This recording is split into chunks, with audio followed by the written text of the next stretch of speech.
కాళ్లలో నొప్పి, నరాల వాపు వంటి లక్షణాలతో బాధపడుతున్నారా? వెరికోస్ వెయిన్స్ లో అత్యాధునిక చికిత్స ఏవిస్ వాస్కులర్ సెంటర్. నమస్తే అమ్మా. నమస్తే అమ్మా. అమ్మా, ఈ రోజుల్లో చూసుకుంటే పెళ్లిళ్ళు బాగా ఆలస్యం అయిపోతున్నాయి, ఇటు అమ్మాయిలకైనా అబ్బాయిలకైనా. అవునమ్మా. అంటే దానికి రకరకాల కారణాలు మనం చెప్పుకోవచ్చు. కెరీర్ లో సెటిల్ అవ్వాలని, మంచిగా అంటే వన్స్ పెళ్లి అయిపోయిన తర్వాత ఎటువంటి ఇబ్బందులు ఉండకూడదు, ముందుగానే అన్ని అమర్చుకొని అప్పుడు పెళ్లికి వెళ్ళాలని, ఇలాంటి కారణాలు కూడా చూస్తా ఉన్నాం మనం. పెద్దవాళ్ళ మైండ్ సెట్ కూడా మారిపోయిందమ్మా. పిల్లలదే కాదు, వాడు బాగా మంచి ఉద్యోగం వచ్చి బాగా సంపాదన పెరిగాక పెళ్లి గట్టిగా చెప్పాలంటే పెద్దవాళ్ళదే బాగా మారింది కదా. ఇలా ఆలస్యం అవటానికి రకరకాల కారణాలు. ఆలస్యం అవ్వకుండా ఉండాలి అంటే అసలు ఏం చేయాలి? పరిష్కారాలు ఏంటి? ముందరగా పెద్దవాళ్ళ మనసులు మారాలమ్మా. పిల్లలది తప్పదనుకోండి, వాళ్ళు మారాలి. కానీ వాళ్ళు మొదటి నుంచి మనం ఏ భావజాలం వాళ్ళ మనస్సులో పెట్టి పంపుతున్నామో అట్లా తయారవుతారమ్మా. చాలా కొద్ది మంది మాత్రమే సొంతగా ఆలోచిస్తారు, కానీ ఎక్కువ మంది ఎలా ఉంటాయి, తల్లిదండ్రుల అభిప్రాయాలకు అనుగుణంగా ఉండిపోతూ ఉంటారు. అట్లా వాళ్ళకి ఏమిటి, మేము చాలామంది తల్లులు మేము చదువుకోలేదు పెద్దగా, మేము ఉద్యోగాలు చదువుకున్న వాళ్ళు కూడా మేము ఉద్యోగాలు చేయలేదు, చేసినా మేము అత్తగారులకి ఆడబడుచులకి మాటలు విన్నాం, భర్త ఎంత చెప్తే అంత విన్నాం, మేము భర్త చాటు భార్యలుగానే బతికాం, మీరు ఇండివిజువల్గా బతకండి, మీరు తక్కువ చదువుకున్నారా అని ఇట్లాంటి భావజాలం మనస్సులో ఎక్కించటం చాలా మందిలో కనపడుతూ ఉంది. అంటే నోటితో చెప్పకపోయినా ఏదో అక్కడో విసుక్కుంటూ అంటుంది తల్లి, ఎంత చదువుకుని వంటింటికే పరిమితం అయ్యాను, ఎంత చేసినా ఇంతే, నా సంపాదన ఉన్నా నాకు ఖర్చు పెట్టుకునే స్వతంత్రం లేదు, ఇట్లాంటి మాటలు మాట్లాడుతూ ఉంటే పిల్లల మనస్సులో ఎట్లా ఉంటుంది? పడిపోతుంది చిన్నతనం నుంచి విని విని. కనుక ముందుగా పిల్లల జీవితాలు బాగుండాలంటే ఇటువంటి ప్రతికూల భావనలు వాళ్ళ మనస్సులలో రాకుండా ఉండాలి పెద్దవాళ్ళు. ఇప్పటికి ఆల్రెడీ వచ్చేసాయి, ఇప్పుడు మనం చేయగలిగింది ఏం లేదు. ఇప్పుడు మీరు అన్నట్టు ఎవరికి పెళ్లిళ్ళు ఆలస్యం అవుతున్నాయో వాళ్ళు ఆలోచించుకోవాలి వాళ్ళ పిల్లల గురించి. అంతే, వీళ్ళు ఆల్రెడీ సెట్ అయిపోయారు. అలాగే మీరు అన్నట్టు కెరీర్లో సెటిల్ అయ్యాక చేసుకుందాం. అదే ఉదాహరణకు ఒక ఆడపిల్ల కెరీర్లో సెటిల్ అవ్వడానికి 24-23 ఏళ్లకు చదువు పూర్తయ్యాక కెరీర్లో జాయిన్ అయ్యి సెటిల్ అవ్వడానికి 23-24 ఏళ్ల కంటే 5-6 ఏళ్ళు పట్టి దరిదాపుల్లో 30 ఏళ్ళు వచ్చేస్తున్నాయి. అవునమ్మా. ఈ అమ్మాయికి 30 ఏళ్ళు వస్తే తప్పనిసరిగా పెళ్లి కొడుకు అంతకన్నా ఎక్కువ వయసులో వాడు ఉండాలి. అవును, కనీసం 2 ఏళ్ళు వేసుకున్నా 32-33 అవుతున్నాయి. అతనికి కూడా కెరీర్ లో సెటిల్ అయిపోయి ఉంటారు ఇద్దరు, ఎవరికి వాళ్ళు. నేను హెడ్ అంటే నేను head, 2 heads head on collision కదా. ఇద్దరిలో ఎవరో ఒకళ్ళు నేను అన్నది పక్కకు పెట్టి మేము అనే భావన ఉన్న వాళ్ళు ఉండాలి. అట్లా ఉండడానికి వీలు కావటం లేదు. మగపిల్లలనేమో నీకేం మగమహారాజు అన్నట్టు పెంచుతున్నారు, ఆడపిల్లల దగ్గరికి వచ్చేటప్పటికి నువ్వు మాత్రం తక్కువ, బాగానే చదువుకున్నావు కదా, నీ చదువులో తేడా ఏముంది, ఇద్దరు సమానంగానే సంపాదిస్తున్నారు. ఇంకా గట్టిగా కావాలంటే అమ్మాయి ఎక్కువ సంపాదిస్తూ ఉంది, ఎందుకంటే అమ్మాయిలు కొంచెం శ్రద్ధ ఎక్కువ కదమ్మా. ప్రమోషన్స్ త్వరగా వస్తాయి, వీళ్ళు ముందుకు వెళ్ళడం బాగా ఉంటుంది. ఆడపిల్లల్లో ఈ విషయం కొంచెం మగపిల్లల కన్నా బాగుంటుంది. కెరీర్లో కూడా ఎక్కువ మంది ప్రిఫర్ చేసేది కూడా ఆడపిల్లల్ని ప్రిఫర్ చేస్తున్నారు, ఎందుకంటే కదలకుండా కూర్చుని చేస్తారు. వీళ్ళు విత్ కసి చేస్తారు, కిల్లర్ ఇన్స్టింక్ట్తో చేస్తారు. ఇంతకు ముందు తరంలో ఆడవాళ్ళు అంత ఇదిగా లేరు కదా. ఇప్పుడు మేము we want to prove our self అని చెప్పి చాలా కసిగా, సైకాలజీలో కిల్లర్ ఇన్స్టింక్ట్ అంటారు దాన్ని, దాంతో చేస్తారు. అట్లా చేయడం వల్ల రిజల్ట్స్ ఎక్కువ ఉంటాయి. ఎంప్లాయర్ ఎప్పుడు కూడా వాంట్ టు గెట్ బెనిఫిట్. దీంతో వీళ్ళ జీతానికి వీళ్ళ పదవికి మ్యాచ్ అయ్యే పైగా ఉండే అబ్బాయిలు దొరకడం కష్టం అవుతోంది. ఇంకా అబ్బాయిల దృష్టికోణం నుంచి కనుక ఆలోచించినట్టయితే వీళ్ళు సెటిల్ అయ్యేటప్పటికి వీళ్ళకి పిల్లలు దొరకడం అంటే వీళ్ళు 30 ఏళ్ళ ప్రాంతాలకు అయ్యేటప్పటికి ఆడపిల్లలు మేము సెటిల్ అవ్వాలంటూ ఉన్నారు. దాంతో వీళ్ళకి దొరకడం లేట్ అవుతూ వీళ్ళకి లేట్ అవుతుంది. ఒక రకంగా 3 పదులు దాటేటప్పటికల్లా జీవితంలో సగం అయిపోయిందన్న భావన వస్తుంది. ఇప్పటిదాకా ఉన్నాం కదా అని. ఇంకా వాళ్ళ వ్యక్తిత్వాలు కరుడు కడతాయి. వ్యక్తిత్వం ఏర్పడడం వేరు, ఉన్నది అలా గట్టిగా బిగుసుకుపోవడం వేరు. ఆ బిగుసుకుపోయి సర్దుకుపోవడాలు తగ్గుతున్నాయి.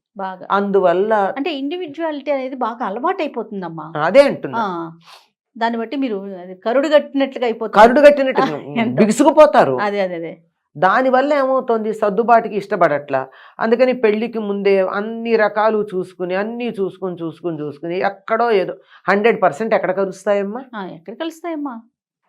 ఆఖరికి జ్యోతిష్యుల దగ్గరికి వెడితే కూడా వాళ్ళు ఏమంటారు, 70% కలిస్తే ఎక్సలెంట్, అసలు అలాంటి మ్యాచ్ ఇంకోటి లేదంటారు. 30-40% కూడా ఒప్పుకుంటారట. చెప్పారు వాళ్ళ మాట, నాది కాదు ఇది. అట్లాంటిది మన లెక్కల ప్రకారం అన్నీ కలిసి ఉండాలి. వాళ్ళకు బిల్డింగ్ ఉండాలి, వెనకాల బ్యాగేజ్ ఉండకూడదు, బ్యాంక్ అకౌంట్ ఉండాలి, పదవి ఉండాలి, కారు ఉండాలి, ఇవన్నీ ఉండాలి అని నువ్వు సంపాదించిందంతా ఏం చేసావు నువ్వు?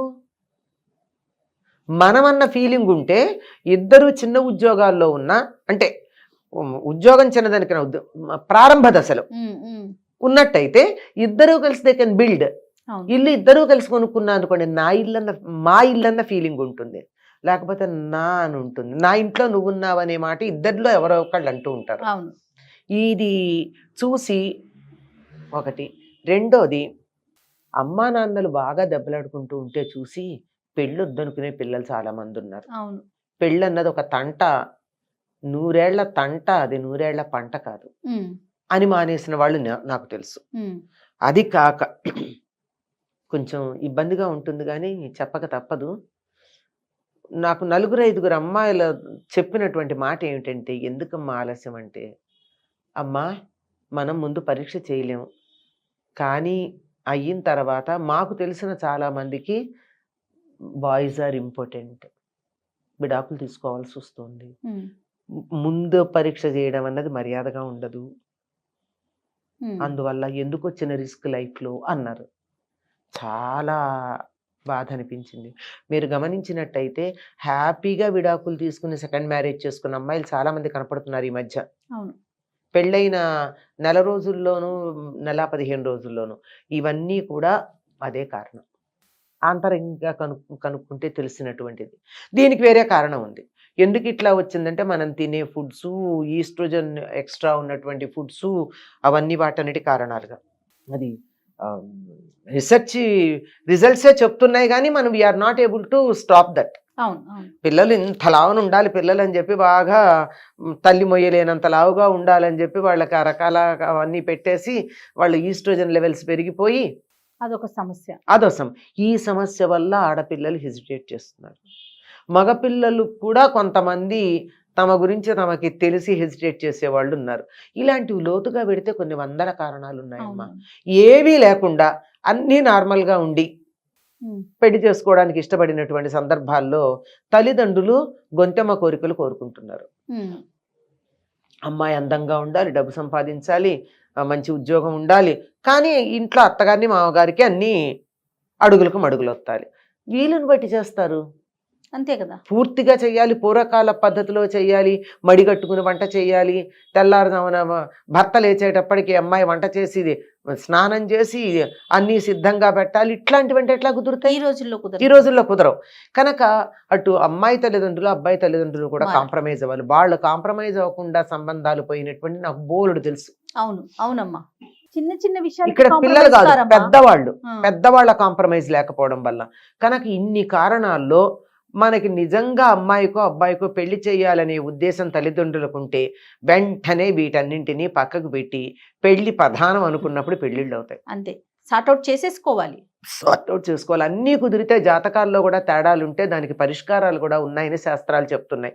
అవి కూడా చేసుకోవచ్చు. ప్రతి దానికి పరిష్కారం ఉందట, ప్రతి దానికి ఉంది. అంటే చాలా పాపులర్ గా ఉండేవి కొన్ని చెప్తాను. ఏదో మూలా నక్షత్రం ఏదో ఉంటే అత్తగారికి ఏదో చెప్తారు, అత్తగారి లేని సంబంధం చూడండి పీడాపోయే. అంతే కదా, ఎంత సింపుల్, అంతే కదా. అవును, అంటే ఇట్లా అనేక మార్గాలు ఉన్నాయి. If at all you have an intention. అన్నీ ఉండి ఇంత కాంప్రమైజ్ అవుదాం అనుకున్నా ఏదో కారణంగా కుదరట్లేదు, అది కూడా ఉన్నాయి కొన్ని. అట్లాంటప్పుడు మంచి అనుకూలమైన సంబంధం రావాలి అంటే ఆడపిల్లలు నిజంగా పెళ్లి చేసుకుందాం అని కోరుకుంటే తులసికోట దగ్గర కూర్చుని రుక్మిణీ కళ్యాణం 40 రోజులు చదివితే 40 రోజుల లోపల 100కి 100 పాళ్ళు మంచి సంబంధం వస్తుంది. ఇందులో అనుమానం లేదు. చాలా మంది కంటే చాలా మంది చెబితే చేసి జరిగింది అని అనుభవపూర్వకంగా చెప్పారు. ఓహో. ఇది నేను శాస్త్రం గురించి మాట్లాడటల్లా, అనుభవం ప్రకారం చెప్పింది. ఉమ్. అమ్మాయి కూర్చుని 40 ఎంతసేపు రోజులు. పడుతుందమ్మా, తెలుగు చదివినా చాలు. పోతనామాచ్యుల వారు మహర్షి, ఆయన తెలుగులో రాసిన చదివినా సరిపోతుంది, సంస్కృతం ఎక్కర్లా. హాయిగా 25-30 నిమిషాలు పడుతుందేమో, మొదట్లో కొంచెం ఎక్కువ పడుతుంది, తర్వాత కొంచెం తక్కువ అలవాటు పడుతుంది. పడతాం కదా. మధ్యలో ఇబ్బంది వస్తే ఆ 4 రోజులు వదిలేసి మొత్తం 40 రోజులు చేస్తే సరిపోతుంది. అక్కడ కూర్చుని చదివి ఒక అరటి పండో, ఓ ద్రాక్ష పండో, బెల్లం ముక్కో నైవేద్యం పెట్టి చేసినట్టయితే అనుకూలమైనటువంటి సంబంధం దొరుకుతుంది అమ్మాయికి. అమ్మాయికి. అబ్బాయిలకి అబ్బాయిలకి అయినట్టయితే సౌందర్యలహరిలో ఒక శ్లోకం చెప్తారమ్మా. నరం వర్షీయాంసం నర్మ సుజడం నయన విరసం అని ఒక శ్లోకం ఉంది. 9ో 8ో సంఖ్య గుర్తులేదు నాకు. ఆ శ్లోకం అది కూడా శ్రద్ధగా భక్తిగా 40 రోజులు చదివితే అబ్బాయిలకి వివాహం అవుతుంది అంటారు. ఇది నాకు అనుభవపూర్వకంగా ఎవరు చెప్పలా అయిందని. అవుతుందని చెప్పడం అయితే ఉంది శాస్త్ర, అది కూడా చాలా పెద్దలు చెప్పినటువంటి మాట. ఇదైతే అనుభవంలో కొన్ని 100 మంది మాకు అయిందని చెప్పినటువంటి వాళ్ళు ఈ శ్లోకం. కనుక మనం ముందు 2 పద్ధతులు, మొదటిది మన భేషజాలు పక్కకు పెట్టి, అహంకారాలు పక్కకు పెట్టి, తల్లిదండ్రులు పిల్లలు కూడా పెళ్లి చేసుకోవాలి అనే పిల్లలు, పెళ్లి చేయాలని తల్లిదండ్రులు గట్టిగా అనుకుని ప్రయత్నం చేయడం మొదటి మాట. అమ్మా. రెండోది అయితే కూడా పనిచేయలేదు, ఏదన్నా వేరే రకాలైనటువంటి మానవాతీతమైన శక్తి లాంటిది ఏదైనా అడ్డంగా ఉందంటే ఈ 2 చేస్తే అవుతాయి అని చెప్పి చెప్తారమ్మా పెద్దలు. తప్పకుండా ప్రయత్నం చేసి చూడొచ్చు. తప్పకుండా. నమస్తే అమ్మా.